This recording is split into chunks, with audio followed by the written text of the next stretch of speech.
Because when you get into certain categories, whether it be how to be a good neighbor, what does it mean to be in community together, what does it mean to be a family, what does it mean to love your wife and to have children, and the things that have historically been the most meaningful in life, none of those are measured in terms of efficiency. And so when efficiency becomes the primary currency, we don't know how to process meaning outside of mathematically enumerable things. Hello and welcome to Thinking Out Loud. I'm your co-host, Cameron McAllister. And I'm your co-host, Nathan Rittenhouse.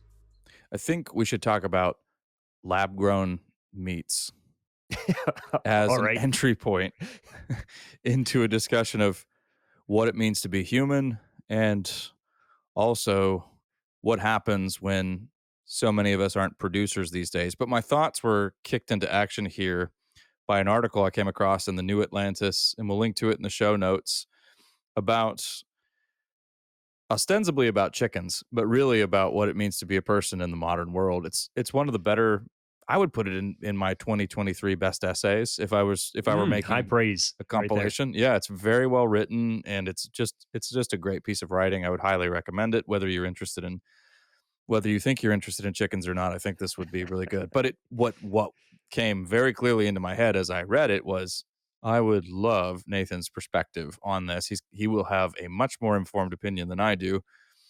But I really wanted to talk a little bit about some of the considerations that the article puts forward are basically the amount of food and consumption that happens in the world these days obviously is very, very high, but also some seeming benefits. We've knocked out, not completely, but famine has largely become something of the past now, which is pretty remarkable with food production, being what it is today.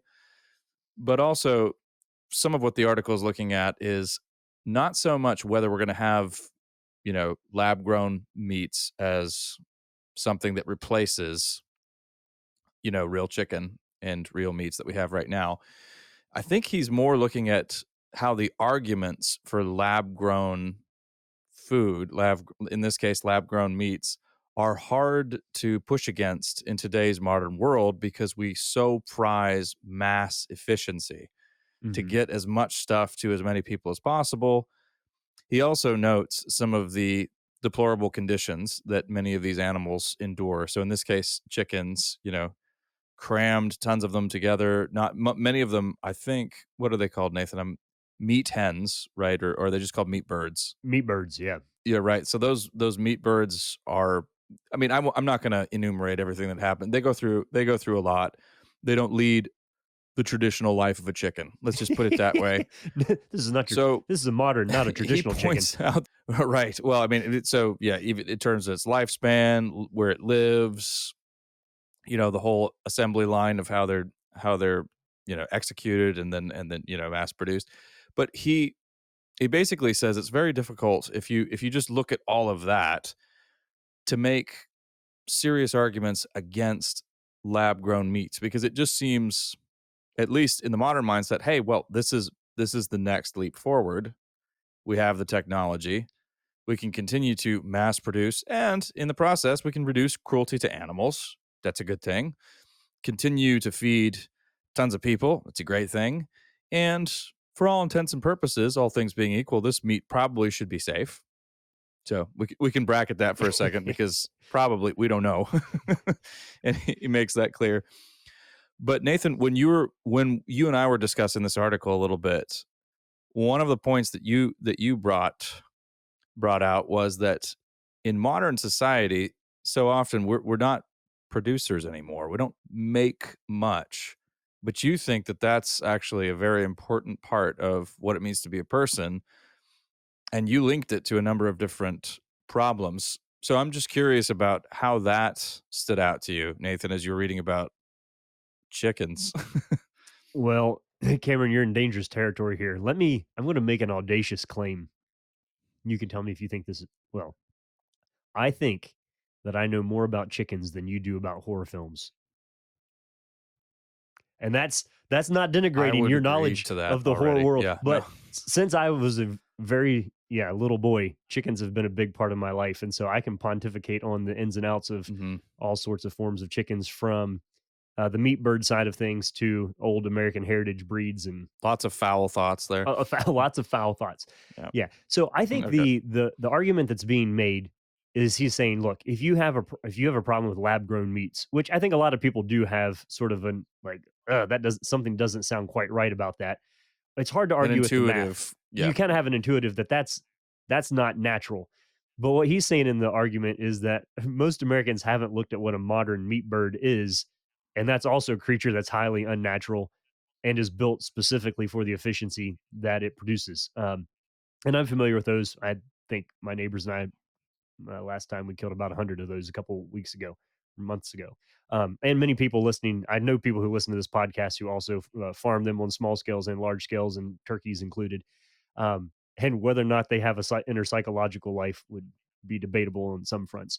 But yeah, they are a totally they would not survive in the wild on their own. They have no really deep chicken type instincts of what you think about when you think about a chicken running around on your grandmother's farm. They are a thing that are specifically bred from 4 distinct genetic lines and then produced in one unit with the purpose of turning the least amount of food into the most amount of meat in the fastest way possible. Because ultimately you can critique the system, but the system produces what the customer pays for. And everybody wants Mhm. boneless, skinless chicken breasts for 99 cents a pound or whatever it's going for these days. That's what the market demands. Very few people want to pay $27 for their chicken at the farmer's market. That and that can be overdone in both directions. But I'm just saying the reason that the system is that way is not because of a maniacal maniac somewhere who's interested in some odd form of animal torture or something. It's because it's exactly the customer gets what they Mhm. pay for, is what I'm saying. So it's an indictment of all of humanity's We're focus on voting with our efficiency. feet here. Yeah, Yeah. we vote with our feet and with our dollars. And I think, the author of the article that you mentioned does a great job of pointing out this is largely how the world is being fed, and there's some phenomenal benefits to it. So there's that element of it. However, if we bring this back around to saying, okay, well, the lab grown meat thing is just the next logical step in the trajectory of increased efficiency, then we have to ask ourselves the question, is efficiency actually the only goal that we have in life as humans? And therein lies the rub of when do we have a conviction about efficiency and when do we not? Because hey, it is pretty great probably to be able to go and buy cheap chicken.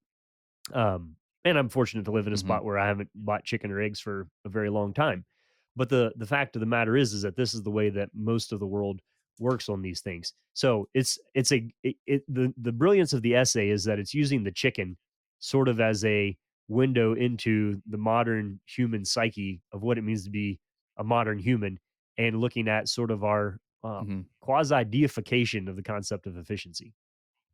And then he's got one section in there where he talks about basically how it is good for you in that it builds character to have even if you live in the suburbs, to have a tomato plant in your backyard. And he talks about the strain or having chickens. He basically, I think he has a line in there where he says everybody should have chickens Yeah, in yeah, their everybody yard. should.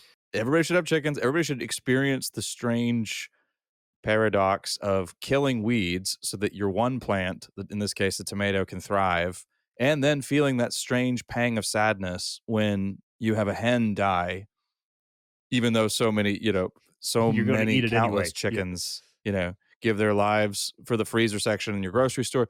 But he's talking about an intimate relationship with the food that you have cultivated. He talks about how it tastes better and it's better for you, not just in the sense that it is nourishes your body in a better way, but that it actually psychologically is better for you to be busy in that kind of way. That was Well, another interesting point, and it runs the risk, and he knows this, of sounding impractical, and he knows how impractical it sounds too. He's a very self-aware writer, but again, on an intuitive level, it's hard to argue with him. You kind of recognize instantly, no, that sounds right. well, so the fun thing here is I could guess what Wendell Berry would say in response to this essay, because one of the things that the author is Garth Brown, by the way. is saying is that, is there a way to make agriculture more human? And I'm pretty sure the Wendell Berries of the world Right. would say animal agriculture used to be called animal husbandry. Like Yeah. historically, agriculture was the human endeavor. If you look even back into Genesis, agriculture was the fundamental human endeavor. So some of what he's pointing to as a possibility for the future isn't quite as crazy when we recognize that it has been the story of the human past. But it doesn't work in a system where less than 1% of the population is feeding everybody else. So that's the challenge. It definitely is more efficient for 1.5% of the population to grow all of the food for everybody else. But it raises the fundamental question of what then do 98.5% of what is 98.5% of the population supposed to be doing with all the time that is now freed up because they don't have to be complicit in the production of the things that sustains them. So either that's a liberation from a system, which is beautiful if you're only looking at it in terms of economics and efficiency, but it could also be depressing if you're thinking about it in terms of human value and human purpose and what it is that we were created to do. So I think that's the direction that this essay helps us kind of start asking questions in. That's an odd point to make though, Nathan, because most people work really hard so that they can have more free time and Mm, try, or try to find ways to front load their year or their day, whatever it is, so that they can then the light at the end of the tunnel is leisure, free time.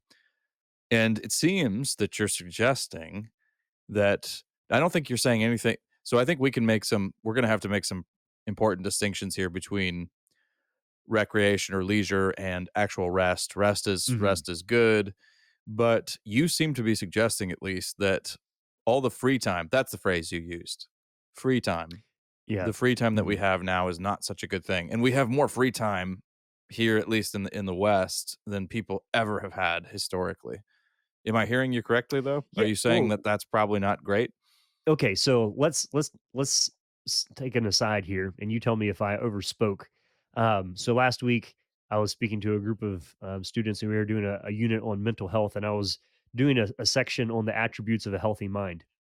And I think I've slowly moved in the direction of having more certainty on this because it's about to make a bold claim, but I think it works out. And this is I'm getting as a theological basis of what we think about when we think what it means to be made in the image of God, and we think of God as a creator.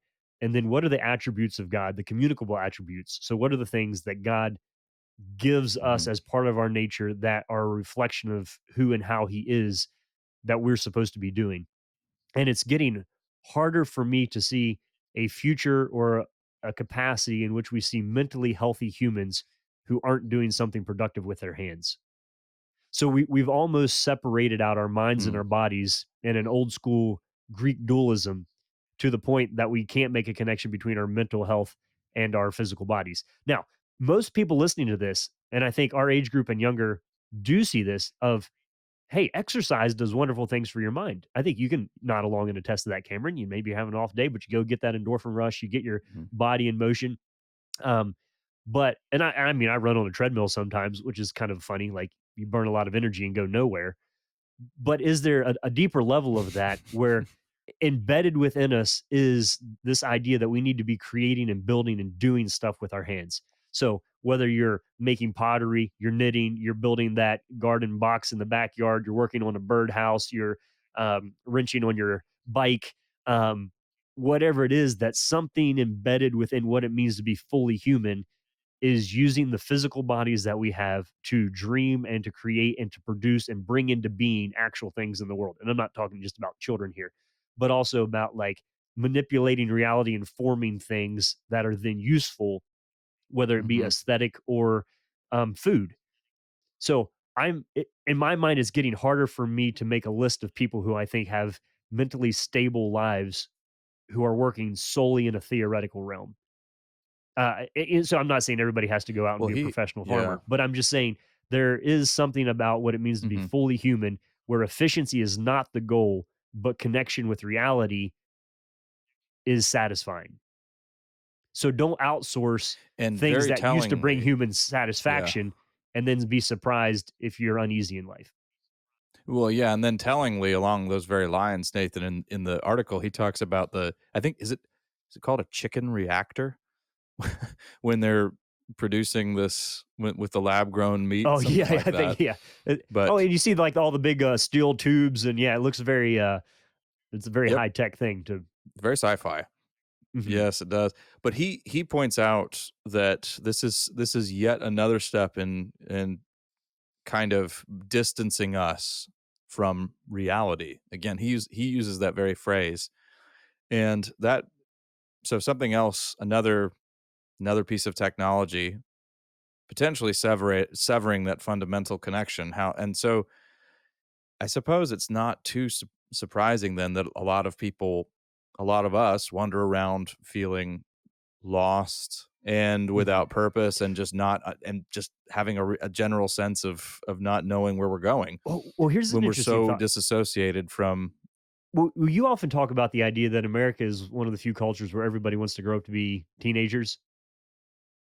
How do you say that? Is that one of your lines, or where did that come from? Yeah, I mean this is yeah, well, America is one of the few countries where people want to grow up to be a teenager. Yeah. Yeah, but so when you say that, what is it? Define teenager there, just real quickly. What are those characteristics?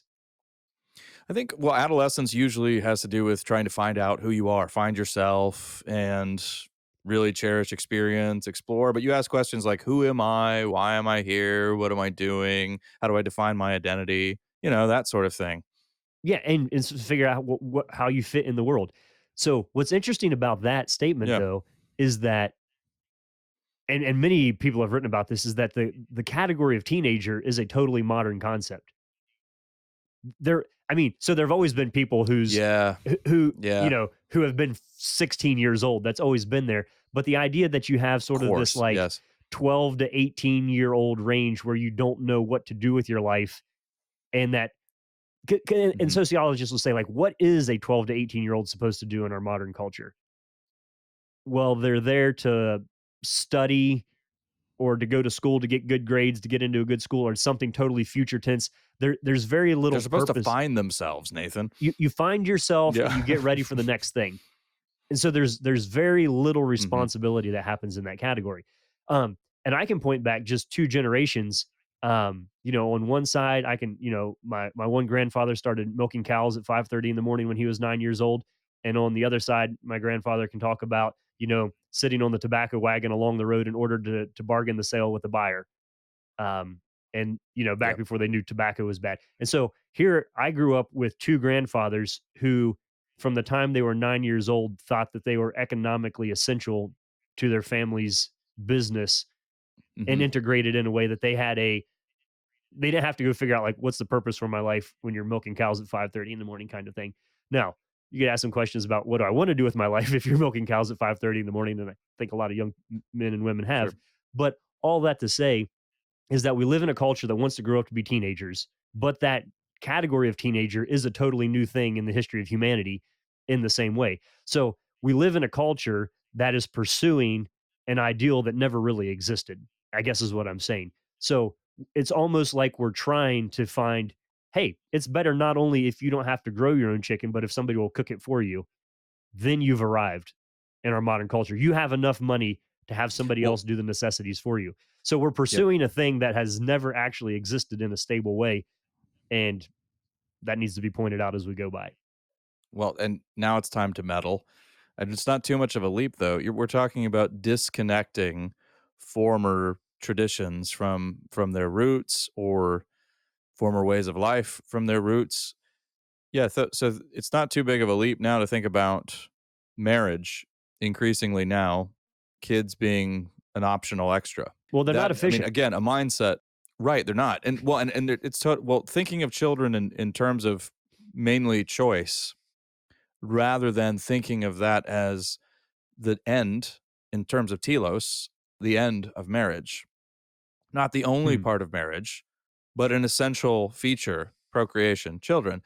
But now now you've got lots of younger people, plenty of them actually Christian. And I'm mentioning this not to be annoying, but because it's my experience that a lot of people younger believers haven't thought through this very carefully, who basically think, no, no, I mean, we've thought this through, and economically, it doesn't make much sense to have some children, and also, we have other goals, we have other values, and I think that's a very problematic stance, and is emblematic of this kind of modern mindset of moving further and further away from reality. And yeah, looking at the world in terms, yeah, we've just never looked at it like this before. And this is a unique place to be. But Mhm. it's funny how a chicken leads us in all these directions. But I think it's a direct outgrowth of this conversation. Yeah, well, and so there's a technological component to this that we want to point out. So you can look at basically the standard chicken before World War One. And actually, I have a little flock of American Dominics, the oldest heritage breed in the U.S., and we run them with our other chickens, and kind of neat just to keep an old, as one of our friends calls it, Abraham Lincoln's chickens. And it is a totally different creature than the modern chicken. But but chickens are difficult to mass produce without a lot of grain. And up until, a more industrial post-war era, it was hard to have the fertilizer capacity and the technology to harvest enough grain fast enough to really justify commercial scale chicken production, whether that be egg laying or mass meat production. And so we needed a technological advance in order to mechanize essentially grain production at a low enough price point that it made sense to feed it to chickens in order to gain the byproducts from the chicken rather than consume the grain directly itself. So there are these technological Mm, advances at each step that enable increased efficiency. And so the technology and efficiency, um, train cars are hitched to each other all the way through this. mhm, And those have had phenomenal untold blessings in our modern world. We just have to ask ourselves as Christians, is that always the goal?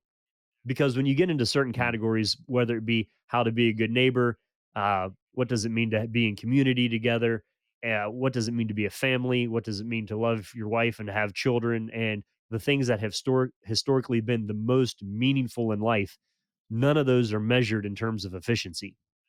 And so when efficiency becomes the right. primary currency, we don't know how to process meaning outside of mathematically enumerable things. And that seems to be a fundamental tension of the modern era. Well, and then the other one though, Nathan, is free. Okay, free to have. Yeah, I don't have to. I don't have to worry about my food. I don't have to worry about producing any of it. Free to do what? Yeah, what That else are you gonna do? increasingly is a dilemma for people because here's the irony hanging over this, Nathan. We need more free time. It's great to have all of these different technologies. They're so convenient. They'll give us more free time, more free time, more free time. And then we have this crisis of meaning and purpose hanging over us. And people are in so much unbearable, and that's not overstated, psychic pain. If you look at the suicide rates, if you look at depression rates, so there's there's something deeply mysterious about the human, but then there are other aspects that just aren't not that mysterious. We've progressively worked away from, basically normal habits of being a person. And now we come to a place where we don't even know what it means to be a person. And we feel profoundly lonely and lost. Now, you mentioned younger people are getting wind of this, and I think you're right. A lot of younger people do have come to recognize the limits of technology, both in terms of what it can give you and why and efficiency, but also in terms of your sense of purpose and meaning in life. Mhm. And so a lot of people are getting chickens, or they do have they've got gardens, and now there is a desire, and it's not just a kind of hipster impulse. There's something deeper going on there. I think people are recognizing the need to get back in touch with reality. Well, and what's funny about this is technology is part of the solution here. So a lot of Hmm. people, Another um, irony. yeah, another irony. A lot of people here aren't going to have um, their great grandmother is not around to teach them how to raise chickens or grow peas. That's reality. But you know what? There are a lot of YouTube videos out there about how to do all of this stuff. And so there's a sense in which there is a way in which people are now using technology to learn about another way of doing things. And so, yeah, it's a Hmm. So yeah, don't hear me. And I love efficiency. I have more spreadsheets for more things than most people do in my life, and I like to keep track of things, and I love numbers. Um, and so I'm not No, anti-efficiency. And in fact, efficiency is a yeah, wonderful servant. It's just a terrible master. Yeah. I think that's a good line there. Yeah, that there isn't actually. Oh, here's a question. If you look at take any story in the Bible, all right, if you look at all the stories in the Bible, which one is the most efficient? What is the most efficient use of like when does Right. God act the most efficiently? I mean, other Hmm. than the angel of the Lord wiping out like 185,000 Assyrians in one night, um, Hmm. a Sure. there Yeah. aren't a lot of like deeply meaningful things don't happen in the context of efficiency. I'm saying that as a statement, but it's No, a I little bit mean, of a well, that's question because as well. God. Well, if yeah, if you're so God in His mercy is after the moral good, and this is also why the ways of God and the way of the cross looks like foolishness to the world. He's not after a finished product, so to speak. Not in Mm. those terms. I mean, God is when it comes to his interactions with his creatures, with human beings, he's after their moral good. And that comes at a pace that's often pretty torturously slow and involves a pretty roundabout trip. I mean, let's face it, that the trek through the wilderness for the Israelites wasn't exactly a very efficient journey. Not a great shortcut. And but the human heart isn't yeah, no, right. But the human heart is very yeah, I mean, this you're talking about the crooked timber of humanity. Mm. So, but there's a practical outworking of that for all of us though here too. That's again, that's not to fly in the face of efficiency. Again, Nathan and I both like efficiency. It's a good thing. But it's to recognize that part of our own moral development sometimes requires that we put more work into something and maybe and keep efficiency in its proper place, regard efficiency as a tool rather than a means to an end rather than an end in and of itself. Cameron, do you remember the video game Guitar Hero? Do you know what that is? Oh yes, Yeah, so I like when I of was like course, yes. Oh yeah, I college played it. era Guitar Yeah, Hero. Did you ever play Guitar Hero? I never had it, but I saw lots of people playing it. I did. Um, so I remember, so Guitar Yeah, no, Hero, I actually I don't played know if it. it's still around. Yes. All right, listen up, all you youngers. Back in our day, this wasn't even on a 3.5 inch floppy disk. This was like legit. So you had a fake guitar that had, how did it work? Were they colored keys, like five maybe buttons on Let's the neck of see the here. guitar? Anyway, so it was a fake guitar, and and then you would follow along on the screen and try to push the buttons and strum on beat and play all these crazy riffs. And one day I saw a guy standing out in the hallway of our dorm room, so he couldn't see the TV, but he Mhm. was playing this crazy song on the guitar.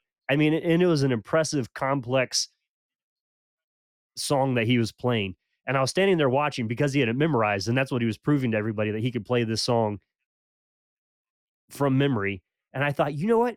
The amount of effort that it took to do that, you could actually have learned that on a real guitar in that amount of time. Or there's another thing when Facebook came out, there's like Farmville or something. I would see people like playing with their little pretend farms on their phones. Oh yeah. And I was thinking, man, if you look up the hours that people are racking up on that, it would be faster just to Forgot have some all chickens in about your backyard. Farmville. Wow. Yeah. You forgot all about Farmville? Yeah, this is a blast from the past. And I'm just saying we Oh live in yeah. a It's a time in which blast there from are the past these right there. Yeah. synthetic approximations of like, what if you just learned to play the real guitar Hmm. instead of the video game version of it? What if you actually Hmm. did just get two chickens instead of playing the Farmville Facebook version of that? Um, and so I think those are the types of questions that are worth us asking, of saying one of these will be more convenient, but we'll probably learn more about how the world actually works and find more satisfaction in that exploration. It will require more responsibility. And that's the other odd cousin of Yeah. efficiency, is that efficiency often lets us deny responsibility because it outsources it to someone else. But when we're increasing the level of responsibility in our lives, we find that the meaning and significance and satisfaction that we find in it also increases proportionately as well. So I think we could preach on that here, but we won't. We'll just let you draw your own conclusions there, and ask some tough questions about what do you fundamentally want to be doing with your time, and how do you think about these things? What does this say about you? And then an essay like how we think about chickens suddenly gives us some good insight on um, Mhm. the inner workings of our own character and mind, and how we think about really all of reality and our lives. You've been listening to Thinking Out Loud, a podcast where we think out loud about current events and Christian hope. Thanks for listening to Thinking Out Loud. If you'd like to learn more about what we do, book Nathan or Cameron, or if you'd like to support us financially, whether through a one-time donation or on a monthly basis, you can do so on the donate page at www.toltogether.com. That's toltogether.com. And please consider leaving us a 5-star rating and sharing this content with your friends. It really does help.